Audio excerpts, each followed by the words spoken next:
Give us this day our daily bread, and forgive us our trespasses, as we forgive those who trespass against us. And lead us not into temptation, but deliver us from evil. Let's listen. Thank you. Now let's check your attendance. Are all present this morning? No, ma'am. Class monitor. List all the absent and add it to me after class. Noted, ma'am. How are you feeling today, class? Very good, ma'am. Are you prepared for the new lesson? Yes, ma'am. Before we start, kindly pick up some pieces of papers or any garbage around you. And align your chairs according to your column and rows. Alright, before we proceed to our discussion, let me present first my roles and regulation for this class. Kindly read class. Listen to the discussion. Do not be talkative to your sickness. Avoid any unnecessary noises and movements. Raise your hand when you want to answer or raise a question. Participate in the discussion and activities. Can I expect all of this from your class? Yes, ma'am. So, before we proceed to our discussion, let me check if you have understood our previous topic. So, what have we discussed last week? Yes, Angie? We talked about solving quadratic equation using factoring model. So, very good, Angie. So, how do you use this method in solving quadratic equation? Yes, Sami? Solve a quadratic equation by factoring. Arrange all terms on one side of the equation so the other side will equal to 0. Then factor the expression and set each factor equal to 0 and solve each equation. In the test, we need to find factors of the last term or the constant that when added came out to one of the coefficient of the second term. Are there any considerations before we can use this method? Yes, Princess? Yes, ma'am. We need to look at the discriminant. If it is a positive perfect square, then the equation can be factored fairly easily. Good job, class. We really understood our previous topic. So now, we will now have an activity entitled Shape Me. So before that, let me ask a question first. Who can give me 4 figures of speech? Yes, Sami? Noun, pronoun, verb, and adverb. Okay, very good. So now I will group the class into 4. So group 1 is group, and then group 2, group 3, and group 4. So group 1 will be the noun, group 2 will be the verb, group 3 will be the pronoun, and group 4 will be the adverb. So each group will be given their respective task is written. So group 1.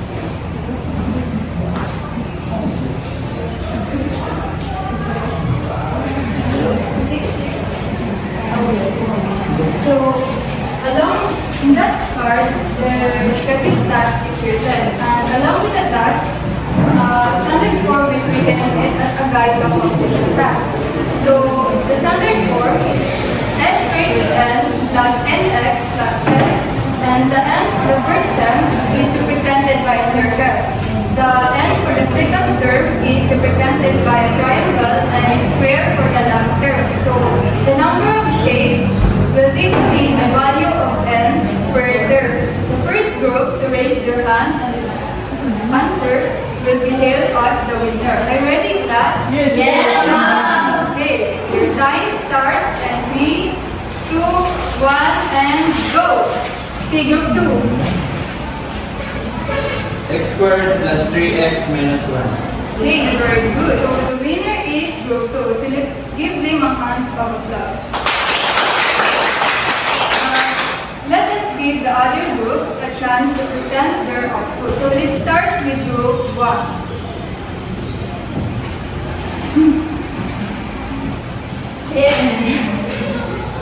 It's x squared minus 5x minus 4. Okay, very good. Now let's proceed to group 3. X squared minus 12x plus 4. Okay, very good. Now for the last group. X squared plus x minus 5. Okay, very good. Last. Okay, now that we're done, what did you feel about doing our first activity? Okay, you need to stand. During the activity, ma'am, we felt excited and nervous as well as we were uncertain if our answer was right. Okay, thank you. Then how did you come up with your answer in our first activity? Anyone? Stand. By following your instructions and reading to the guide written in the card during class, ma'am. And specifically, we use the standard form as our basis, ma'am.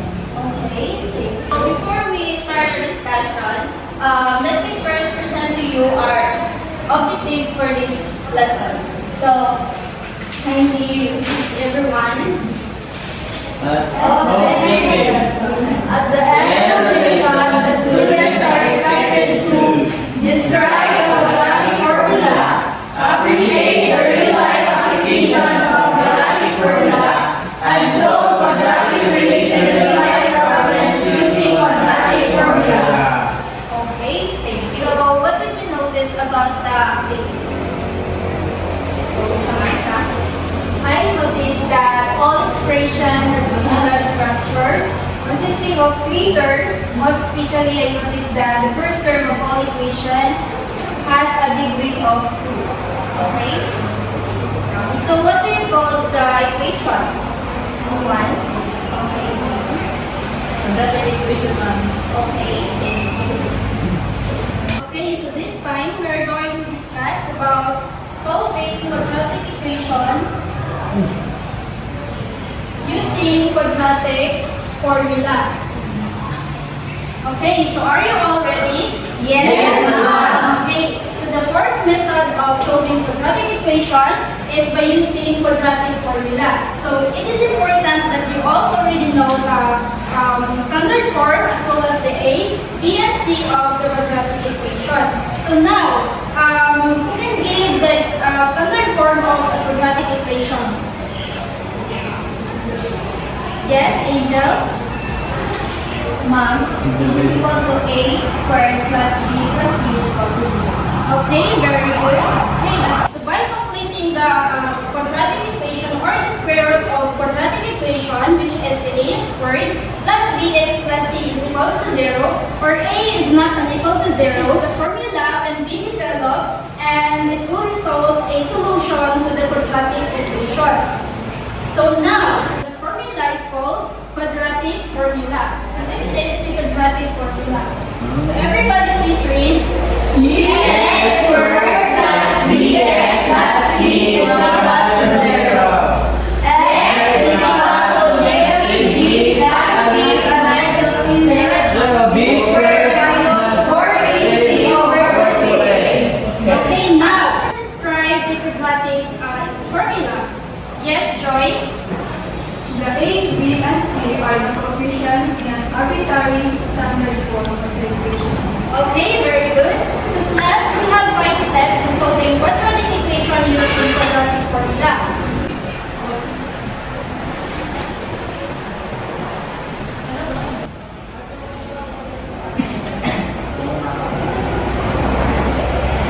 Step 1. Can you read? Determining the a, b, and c of the quadratic formula. Then step 2. Copy the quadratic formula. Step 3. Substitute the a, b, and c in the quadratic formula. Then next step. Solve. The last step. Separate addition and subtraction. Alright, now let's have a peek with this example. Try to solve quadratic equation using quadratic formula. So the quadratic equation is x squared minus 2x minus 9 is equals to 0. So who can volunteer? Yes, Beverly.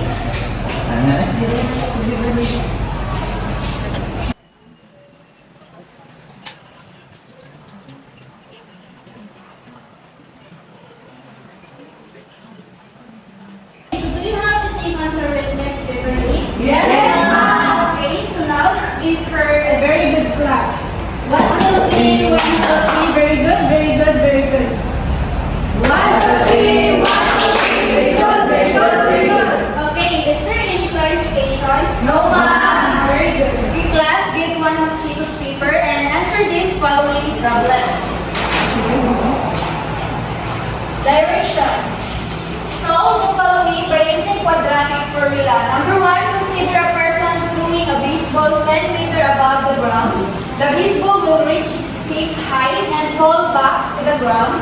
At the time or t, the height or h from the ground is given by h is equal to negative 2 squared plus 8t plus 10. Calculate the time taken by the baseball to reach the ground. And number 2,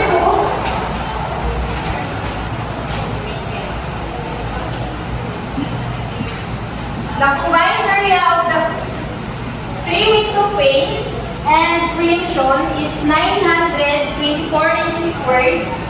The frame is of uniform with what is the side length of each square window frame.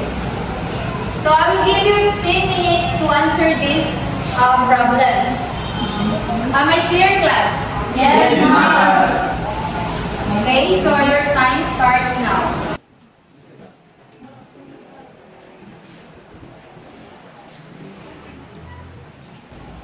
Time is up. Everybody raise your papers and pens.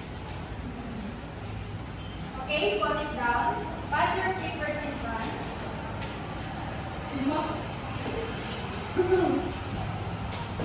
Who wants to volunteer answering on the board? Yes, Kim, please answer number 1.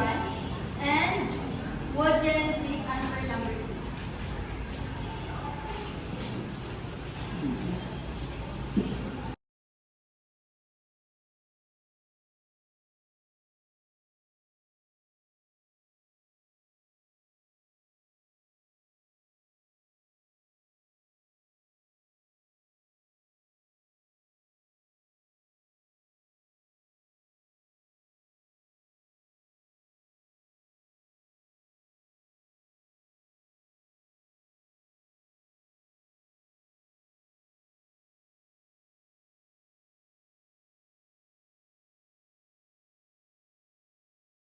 Okay, so number 1, we have the given negative 2t squared plus 8t plus 10 is equals to 0.